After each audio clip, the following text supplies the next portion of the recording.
और चलिए अब आपको लिए चलते हैं गृह मंत्रालय और स्वास्थ्य मंत्रालय के संयुक्त प्रेस कॉन्फ्रेंस में। प्रशासन को सुझाव दिया है कि भविष्य में क्या कदम उठाए जाएं, इसके बारे में भी वो योजना बनाएं। जो हमारी आईएमसीटी अहमदाबाद गई है, उसने वहां पे हॉस्पिटल का, केयर सेंटर का, ब्लड डोनेशन कैंप का, शेल्टर होम्स का, प्राइमरी हेल्थ सेंटर इत्यादि का दौरा किया है। उन्होंने जो हाईवेज पर चेक पॉइंट्स लगे हुए हैं और जो क्वारंटाइन क्लस्टर्स के एंट्री पॉइंट्स हैं, उनका भी मुआयना किया। उन्होंने पाया कि क्वारंटाइन क्लस्टर्स के जो एंट्री पॉइंट्स हैं, उसमें पुलिस और मेडिकल टीम्स की जॉइंट व्यवस्था है। टीम ने विभिन्न स्टेक होल्डर्स के साथ भी विचार विमर्श किया। सिविल हॉस्पिटल के दौरान विजिट के दौरान उन्होंने पेशेंट्स के रिश्तेदारों के साथ बातचीत की। अस्पताल की सुविधाएं संतोषजनक पाई गई। मरीजों के रिश्तेदारों ने भी उन्हें बताया कि वे सुविधाओं से संतुष्ट हैं। उन्होंने केयर सेंटर का भी दौरा किया और पाया कि वहां पे पर्याप्त क्षमता है और जिन मरीजों में कोविड के लक्षण दिखाई पड़ते हैं, आवश्यकता पड़ने पर डेडिकेटेड कोविड हॉस्पिटल में पहुंचाने की उनके पास अच्छी व्यवस्था है। अभी तक 19-20 मरीजों को वहां पे शिफ्ट किया गया है। यहाँ भी सुविधाएं संतोषजनक है। टीम ने पाया कि जो इंडियन रेड क्रॉस सोसाइटी ने पुलिस और प्रशासन के साथ मिलकर जो रक्तदान शिविर का आयोजन किया था, वहां भी सोशल डिस्टेंसिंग इत्यादि का पालन हो रहा है। सर्वेलेंस और वल्नरेबल पॉपुलेशन की पहचान के लिए प्रशासन ने काफी कदम उठाए हैं। उन्होंने हाउस टू हाउस सर्वे किया है, इलेक्टोरल रोल का डेटा यूज किया, प्रोजेक्ट लाइफलाइन का डेटा, निक्षय का डेटा, टेको प्लस डेटा इत्यादि के माध्यम से उन्होंने वल्नरेबल लोगों की पहचान की है और उनकी टेस्टिंग चल रही है। प्राइमरी हेल्थ सेंटर के कैंप में उन्होंने एक मोबाइल टेस्टिंग वैन को भी देखा, जिसको लोकल री इंजीनियरिंग से बनाया गया है और ये काफी लाभदायक सिद्ध हुई है और मेडिकल टीम के लिए भी सुरक्षित है। आईएमसीटी ने सुझाव दिया है कि राज्य सरकार केंद्रीय सरकार की सहायता लेकर सरदार वल्लभ भाई पटेल अस्पताल में एक मल्टी डिसिप्लिनरी रिसर्च यूनिट की स्थापना करे, जहां उपकरणों की कोविड टेस्टिंग के लिए फैसिलिटीज डेवलप की जा सकती हैं। आईएमसीटी ने पाया कि लॉकडाउन का सख्ती से अनुपालन हो रहा है। पुलिस ने काफी इनोवेटिव सॉल्यूशंस यूज किए हैं, जैसे कि ड्रोन्स, और जिससे कि सोशल डिस्टेंसिंग का उल्लंघन ना हो। उन्होंने काथवाड़ा और नरोड़ा के शेल्टर होम्स का दौरा किया। चूंकि प्रशासन ने करीब ऐसे 33 शेल्टर होम्स बनाए हैं, उन्होंने ये भी सुझाव दिया कि जितने जो श्रमिक हैं उनको इस तरह 33 शेल्टर होम्स में बांटा जाए, जिससे कि सोशल डिस्टेंसिंग अधिकतम हो पाए। यहाँ सारे शेल्टर होम्स में सुविधाएं अच्छी उपलब्ध थी और योगा और अन्य एंटरटेनमेंट की भी सुविधाएं थी। एक अनूठा उन्होंने प्रयोग पाया अहमदाबाद में। जो ग्रामीण एरिया है, वहां हर ग्राम पंचायत में एक ग्राम योद्धा समिति का गठन किया गया है। ग्राम योद्धा समिति में सरपंच है, विलेज हेडमैन है, हेल्थ वर्कर है, हेडमास्टर है, तलाटी इत्यादि हैं। ये समिति जो है लॉकडाउन का पालन करते हुए गांव में राशन, सब्जी, दवाइयां इत्यादि को डोर स्टेप पे डिलीवर करती है। इसके अलावा वो आवाजाही पे और लॉकडाउन के नियमों के पालन पर भी नजर रखती है। आईएनसीटी का सुझाव है कि इस इनिशिएटिव को बाकी राज्यों द्वारा भी अपनाया जा सकता है। आईएमसीटी ने यह भी पाया कि जो सनंद इंडस्ट्रियल बेस है, वहां पे फार्मा इंडस्ट्रीज चालू हैं और अब ऑटोमोबाइल यूनिट्स भी चालू हो गई हैं, जो करीब 50% क्षमता पर काम कर रही हैं और 50,000 में से करीब 30,000 मजदूर काम पर वापस आ चुके हैं। आईएमसीटी ने वरिष्ठ अधिकारियों के साथ बैठक की और अपने सारे सुझाव उनके साथ साझा किए। हमारा पूरा विश्वास है कि केंद्र और राज्य सरकारों के संगठित प्रयासों से हम कोविड-19 के विरुद्ध जो हमारा अभियान है उसमें सफल होंगे। धन्यवाद। Health ministry representative please. पिछले एक दिन में अगर हम देखें तो देश में 1543 नए केसेज आए हैं, जिससे कि हमारे टोटल कंफर्म केसेज की संख्या अब 29,435 हो चुकी है। और अगर हम देखें कि जो हमारे केस एक्टिव मेडिकल सुपरविजन में हैं, तो उनकी संख्या 21,632 है। अब तक पिछले 24 घंटे में 684 patients have been found cured, जिससे कि हमारा टोटल लोग जो क्योर हुए हैं वह संख्या 6,868 हो चुकी है। इससे हमारा रिकवरी रेट करीब 23.3% इस समय हो गया है, जो कि एक बहुत ही प्रोग्रेसिव इंक्रीज है। मैं आप लोगों की दृष्टि में लाना चाहूंगा। आज देश में 17 ऐसे जिले हैं जहां पर पहले केस आए थे, लेकिन पिछले 28 दिनों से कोई नया केस रिपोर्ट नहीं हुआ है। इन जिलों में एक जिले की बढ़ोतरी हुई है, जैसे कि कल बताया था हमने आपको, और एक जिला ड्रॉप हुआ है, यानी कि 2 जिले ऐड हुए हैं और एक जिला ड्रॉप हुआ है। जो जिले ऐड हुए हैं वह है कलिम्पोंग वेस्ट बंगाल में, वायनाड केरला में, और जो जिला जहां पर एक एडिशनल केस आया है वह है लखीसराय बिहार में। इसका सीधा तात्पर्य यही है कि हमें कांस्टेंट विजिल मेंटेन रखने की आवश्यकता है।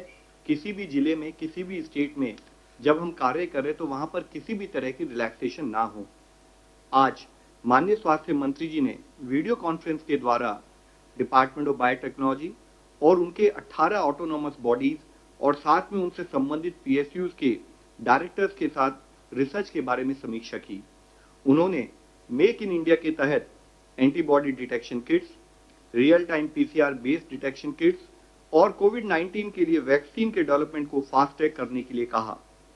माननीय स्वास्थ्य मंत्री जी ने आज दिल्ली के लेफ्टिनेंट गवर्नर साहब, दिल्ली के स्वास्थ्य मंत्री, कॉरपोरेशन कमिश्नर्स, दिल्ली के सभी जिलों के डीएम्स और डीसीपीज, सेंट्रल और स्टेट के जितने हमारे हॉस्पिटल्स हैं उनके डायरेक्टर्स के साथ भी कोविड सर्वेलेंस के करंट स्टेटस का दिल्ली और आसपास के प्रांतों से संबंधित रिव्यू किया।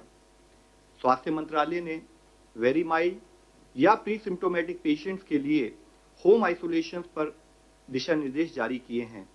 जिन पेशेंट्स के पास सेल्फ आइसोलेशन के लिए उनके रेजिडेंस पर रिक्विजिट फैसिलिटी है, उनके पास इस होम आइसोलेशन के लिए ऑप्शन होगा। ये प्रेजेंट गाइडलाइंस जो हमने इशू की हैं, ये गाइडलाइंस 7 अप्रैल को जो हमने इससे पहले सस्पेक्टेड और कंफर्म केसेस को मैनेज करने से संबंधित गाइडलाइन थी, उनके एडिशन में है। होम आइसोलेशन की ये जो गाइडलाइंस हैं, इसमें कुछ एलिजिबिलिटी कंडीशंस हैं, जैसे कि पेशेंट को सेल्फ आइसोलेशन पर एक अंडरटेकिंग को भरना होगा। मेडिकल ऑफिसर द्वारा व्यक्ति को क्लिनिकली या तो वेरी माइल्ड केस या प्री सिम्टोमेटिक केस डायग्नोस करना होगा। उन्हें मोबाइल पर आरोग्य सेतु एप्लीकेशन को डाउनलोड करते हुए उसको निरंतर उपयोग करना होगा। उनके पास सेल्फ आइसोलेशन के लिए और उनके फैमिली कॉन्टैक्ट्स को प्रॉपर क्वारंटाइन करने के लिए रिक्वायर्ड फैसिलिटी होनी चाहिए। 24/7 बेसिस पर देखभाल करने के लिए उनके पास एक केयर गिवर अवेलेबल होना चाहिए और केयर गिवर और हॉस्पिटल के बीच में एक प्रॉपर कम्युनिकेशन लिंक स्टैब्लिश होना चाहिए। केयर गिवर और उनके जितने भी क्लोज कॉन्टैक्ट हैं उनको हाइड्रोक्सिल क्लोरोक्विन प्रोफाइलैक्सिस के रूप में लेना होगा। पेशेंट अपनी हेल्थ को मॉनिटर करने के लिए एग्री करें और डिस्ट्रिक्ट सर्विलेंस ऑफिसर को अपने हेल्थ स्टेटस के बारे में रेगुलरली इन्फॉर्म करते रहें। उनको तुरंत मेडिकल अटेंशन लेनी चाहिए इन केस कि अगर उनको ब्रीदिंग डिफिकल्टी या चेस्ट में कोई पेन या प्रेशर हो या लिप या फेस पर कोई ब्लूइश डिस्कलरेशन डेवलप हो या कोई ट्रीटिंग मेडिकल ऑफिसर की एडवाइस हो, तो वो अपने होम आइसोलेशन से निकलकर रिक्वायर्ड हेल्थ फैसिलिटी में जाएं। होम आइसोलेशन जब तक कि क्लिनिकल सिम्टम रिजॉल्व ना हो जाए या साथ में टेस्टिंग के द्वारा वह पेशेंट नेगेटिव ना पाया जाए, तब तक कंटिन्यू करना होगा। इसके लिए बहुत जरूरी है कि पेशेंट जब अपने घर पर रहें तो पेशेंट हर समय ट्रिपल लेयर मेडिकल मास्क का उपयोग करे, एक आइडेंटिफाइड रूम में ही रहें और घर के अन्य लोगों से दूर रहें, विशेषकर बुजुर्गों से या उन लोगों से जिनको कोई मॉर्बिड कंडीशन है, जैसे हाइपरटेंशन, कार्डियोवास्कुलर डिजीज या रीनल डिजीज एटसेट्रा। वह घर के अन्य लोगों से कोई अपना पर्सनल आइटम शेयर न करें और जिन सरफेसेस पर हम ज्यादातर टच करते रहते हैं उनको रेगुलरली क्लीन करते रहें। साथ ही जैसे कि अभी कहा है कि उनको ध्यान रखने के लिए केयर गिवर होना चाहिए। वह केयर गिवर भी जब उनकी देखभाल करे तब एक ट्रिपल लेयर मास्क का इस्तेमाल करे। पेशेंट के बॉडी फ्लूइड के साथ उस केयर गिवर का कोई डायरेक्ट कांटेक्ट ना हो, विशेष रूप से ओरल या रेस्पिरेटरी सिक्रीशन, और पेशेंट को संभालते समय केयर गिवर को डिस्पोजेबल ग्लव्स का उपयोग करना चाहिए। पेशेंट द्वारा उपयोग की गई सरफेसेस, कपड़े या लिनन की सफाई या हैंडलिंग करते समय भी ट्रिपल लेयर मास्क या डिस्पोजेबल ग्लव्स का उपयोग होना चाहिए। केयर गिवर और जो भी क्लोज कॉन्टैक्ट्स हैं वह भी अपना टेम्परेचर स्क्रीनिंग करते रहें और कोई भी ऐसा इशू आए जिसमें कि उनको कोई सिम्टम दिखते हैं तो उनको हमेशा सर्विलेंस ऑफिसर की दृष्टि में लाना पड़ेगा। इसके साथ ही आज मैं आप सब लोगों को एक मुख्य विषय के बारे में भी अवगत करना चाहूंगा। I would like to mention about the plasma therapy for COVID-19 which has been talked about of late, इस पर काफी चर्चा हो रही है। In this regard, let me clarify that ICMR has already stated very clearly that currently there are no approved therapies for COVID-19, including plasma therapy. मैं फिर से आप लोगों की दृष्टि में लाना चाहूंगा कि कोविड-19 के लिए आज देश में क्या दुनिया भर में भी कोई अप्रूव्ड थेरेपी नहीं है। And plasma therapy is one of the therapy which is being experimented with, however so far there is no evidence to support it as a treatment. यह अभी भी एक्सपेरिमेंटल स्टेज पर है, इसका कोई एविडेंस नहीं है कि इसको ट्रीटमेंट के रूप में इस्तेमाल किया जा सकता है। यूएस एफडीए ने भी इसे एक एक्सपेरिमेंटल थेरेपी के रूप में ही देखा है। आईसीएमआर ने एक नेशनल स्टडी को लॉन्च किया है ताकि वह इस थेरेपी की एफिकेसी के बारे में स्टडी कर सके। इसलिए इस विषय में यह क्लैरिफाई करना बहुत जरूरी है, अति आवश्यक है कि जब तक कि आईसीएमआर अपनी स्टडी को कंक्लूड ना कर ले, रोबस्ट साइंटिफिक प्रूफ अवेलेबल ना हो, तब तक इस थेरेपी को केवल हम या तो रिसर्च या ट्रायल पर्पस के लिए ही उपयोग करें। इनफैक्ट जो प्लाज्मा थेरेपी है, अगर इसको हम प्रॉपर तरीके से, प्रॉपर गाइडलाइंस के तहत इस्तेमाल ना करें तो इससे लाइफ थ्रेटनिंग कॉम्प्लिकेशंस भी हो सकती हैं। जब तक यह थेरेपी प्रॉपरली अप्रूव नहीं है या इसकी इफेक्टिवनेस सिद्ध नहीं हुई है, तब तक इसके बारे में किसी भी तरह का दावा किसी भी स्थाई पर करा जाना बिल्कुल अनुचित है। आईसीएमआर की स्टडी के बारे में कहीं भी इस प्रकार का प्रयोग पूरी तरह से इलीगल है और दूसरी तरफ पेशेंट की जान को इससे खतरा भी उत्पन्न हो सकता है। इस संबंध में आईसीएमआर ने डिटेल्ड गाइडलाइंस पहले से ही जारी भी की हुई हैं। साथ ही मैं आप लोगों की दृष्टि में एक पॉजिटिव न्यूज ये भी लाना चाहूंगा कि अगर हम दुनिया के 20 देश जहां पर कि अब तक मैक्सिमम केसेस डब्ल्यूएचओ के रिकॉर्ड के हिसाब से अभी तक आए हैं, उनको अगर हम नोट करें तो उनकी पॉपुलेशन, उनकी जनसंख्या करीब हमारे देश की जनसंख्या के बराबर होती है।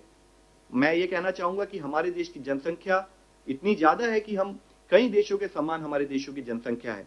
और कल का अगर हम डब्ल्यूएचओ का डेटा देखें तो हम पाते हैं कि अगर हम उन 20 देशों में आए हुए कंफर्म केसेस की संख्या लें और अपने देश की कंफर्म केसेस की संख्या लें तो हम पाते हैं कि इंडिया में उन देशों के मुकाबले 1/84, यानी कि उन देशों में इंडिया में जितने केसेस रिपोर्ट हुए उससे 84 गुना ज्यादा केसेस रिपोर्ट हुए हैं।